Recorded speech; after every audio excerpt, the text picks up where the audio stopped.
How long should a press release be? It is that simple a question that we're going to be talking about on today's Public Relations podcast. A very good morning to you. It is Friday. How has your week been going? Have you got lots done this week, or are you going to try and cram it in once you get to work today? I am still in Athens, in Greece, with my company. I did a couple of sessions earlier this week with my colleagues about communications and branding, but I've also been trying to do this series of mini episodes of the Public Relations podcast here this week. And thank you so much for the messages about that after the first two that I did on Monday and Tuesday, which were these sort of shorter episodes where I was talking about press releases. And I actually got a new question about those, which I thought I would tackle because it's quite an interesting question. It is literally, how many words should be in a press release? The reason I say this is an interesting question is because it's something that so many people, in my view, get so wrong. And if you get it completely wrong, then you are wasting your time. If you write a long press release and it doesn't get used, of course, that's a spectacular amount of time. But if you write a really short one as well, and it's never going to get used, then you've wasted that time too. And I'm giving all this information based on my experience, the years I spent as a news editor and journalist on London News Radio. So let me try and put you out of your misery if you're wondering about this question, how long a press release should be. If this is causing you some headaches, let me see if I can sort this out for you. First thing I noticed, actually, there's a website called Presley, which is a PR management software, and it had on their blog that the ideal length of a press release is 300 to 400 words. Now, I think they're saying the right thing here, but I'm not quite sure you can really specify the perfect length of a press release. Maybe that's the kind of average that people do. What I would say is what matters is what you need to write in order to get the journalist's attention. Now, the tendency when you're the PR person is to think, well, as much information as possible, but it's actually the complete opposite. So what I'm going to do in this episode is run through, I think, the main 4 points you need to be thinking about when you're constructing your press release. You got to think about the opening part in particular. I mean, seriously, this is where you really need to think. It's that core information that should be as short as possible, but then you can add extra information after that. So point one is this. The key thing is to make sure that your press release is clear, that the journalist can assess a story in a few seconds. Maybe you've got 30 seconds, maybe you've got a minute if you're dealing with someone in a weekly newspaper, but the point is you have not got long to hook the journalist in. So those opening words, literally the first few words of the first sentence, have got to be starting to explain to them why this is an interesting story, why it's targeted at their audience, and how you can give them something in your press release and your information that is going to help them write something quickly and easily. I mean, to be honest, I think we saw so many press releases come through in radio, and there's immense pressure to get content out on radio, particularly when you're doing rolling news. So this is non-stop news all day long. So you've got to find stories fast. You have not got time to sit there and read something for 5-10 minutes and see whether it might work. You probably glanced at the headline on a press release, and that was it. If the subject line on the email wasn't interesting to me, the email wouldn't have even been opened. Sounds brutal, that, but that's the reality of the pressure that broadcast journalists are under. So you've got to be thinking about that opening sentence. It is absolutely everything. So why would the journalist audience care about it in that one sentence if you can? Maybe 2 sentences, but get it so that you can, the best way you can describe it is see it in a glance. If you can see the story in just a quick glance, you've got a much better chance of getting your press release to work. Doesn't matter what the rest of the words say.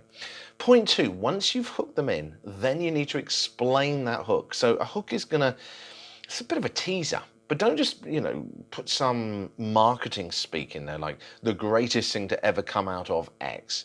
No journalist is going to read beyond that because that's clearly an advert.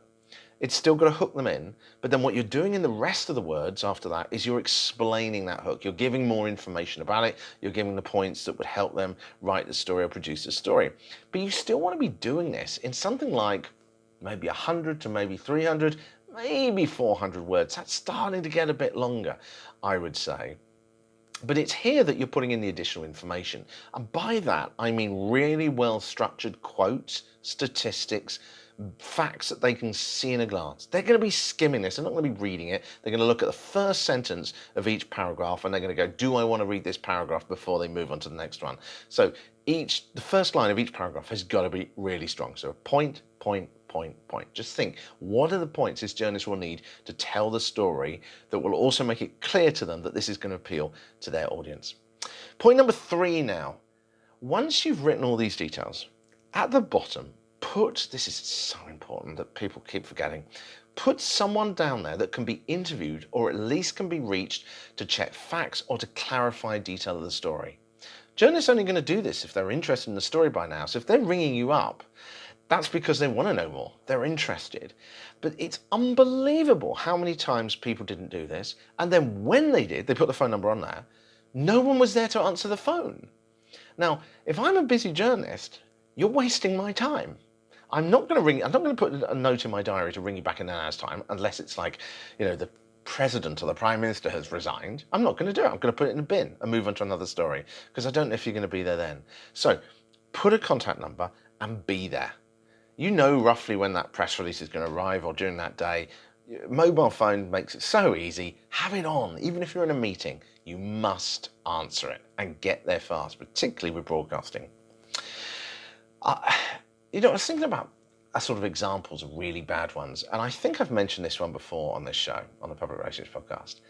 The worst short one I ever had was an email, which the opening line was, "You might find something interesting in here." That's it. You might find something interesting in here. That's all the email said. Now, ironically, it was so bad, I actually opened the PDF that was attached to this email out of sheer curiosity because I thought it was so terrible. And it didn't lift my spirits either, because when I looked at the PDF, it was a 2-page newsletter from a local club. And this was when I was working in London-wide news, so the capital of Britain, whole wide, from a local little club. And I skimmed through it, and there was nothing that jumped out at me immediately. It was all local. None of it was aimed at a journalist. It was all written for their local club members. Now, why am I going to spend my time? This is what you've got to think about. Why am I going to spend my time as a journalist reading their newsletter, trying to eke an angle out of it, maybe, even when it's weak in the first place, and I'm like, why am I going to spend my time doing it? I'm not. There are plenty of other stories out there. There are people pestering me, hundreds of press releases coming through all the time. I don't need to spend my time doing that. So they completely failed with a short and long press release in a funny way. That PDF was huge, and one line, "You might find something interesting in here." Just possibly the worst approach I've ever seen to a newsroom in my life, that one. Still gets to me, that one. Anyway, they clearly needed some media training. Another point, my final point actually, is that I think people spend too long writing press releases. There's a temptation. Well, I think actually perhaps the problem here is that press releases are so often written for the head of an organisation. They're not written for journalists, or they're written for a PR agency client. They're what the client wants to see rather than what a journalist wants. But if you're then pitching it to a journalist who's going to give you a grumpy or indifferent or not run it because it's not written for them, you've failed on all counts. So the main thing you need to think about is that top section has got to be aimed at the journalist and the outlet. Put the PR agency stuff, put your client stuff, or the head of your organisation stuff a bit further down. But that is not the top of the story. You used to see this so much in politics. Gosh, I'm going off on a rant now. This is so much in politics. Politics was sort of, the opening line would be something like, "Some politician you've never heard of has done something." And it's like, so what? What's that got to do with my audience? How does that relate to my audience? The story there is, I don't know, let's try and think of something hypothetically quick. Let's say it's a health story or transport story. Let's talk about transport. Okay, so let's say they've done something which will help to reduce pollution on the road. So the press release you used to get through would be something like, Transport Minister John Smith unveils new groundbreaking initiative. So what? So what? I do not care. Can you tell? I was far worse than this in the newsroom. This is really toned down. I don't care. What I care about is that then, often buried about 2/3 of the way down in the press release, you get this section where it would then say it's reducing the impact of traffic on the environment. And it's like, well, there's the story. You actually almost got to the point. I'll shut up in a minute and get back to the point, sorry. You almost got to the point where you would start reading a press release about 2/3 of the way through, because so often the story was there. So often. The other problem is that this is a problem with PR agencies, is that they'll often write the press release for the client. And so when you look at that, you can see it's an advert. So one thing journalists hate is that feeling of being duped, of being misled to try and run an advert for an agency. So the moment it feels like that, you just lost it. So be honest, be authentic, help the journalist, focus on the journalist. Let me round up because I'm going on for a bit here. So one sentence hook, 150 words to maybe 400 words of explaining. Clearly laid out though what those points are. More info to pad it out. And then finally some contact information. Make sure that there's someone that they can reach and make sure this is relevant to what journalists want. So in terms of finding the ideal length of a press release, there really is no perfect answer. It's about what you need to get that story across in the shortest possible time.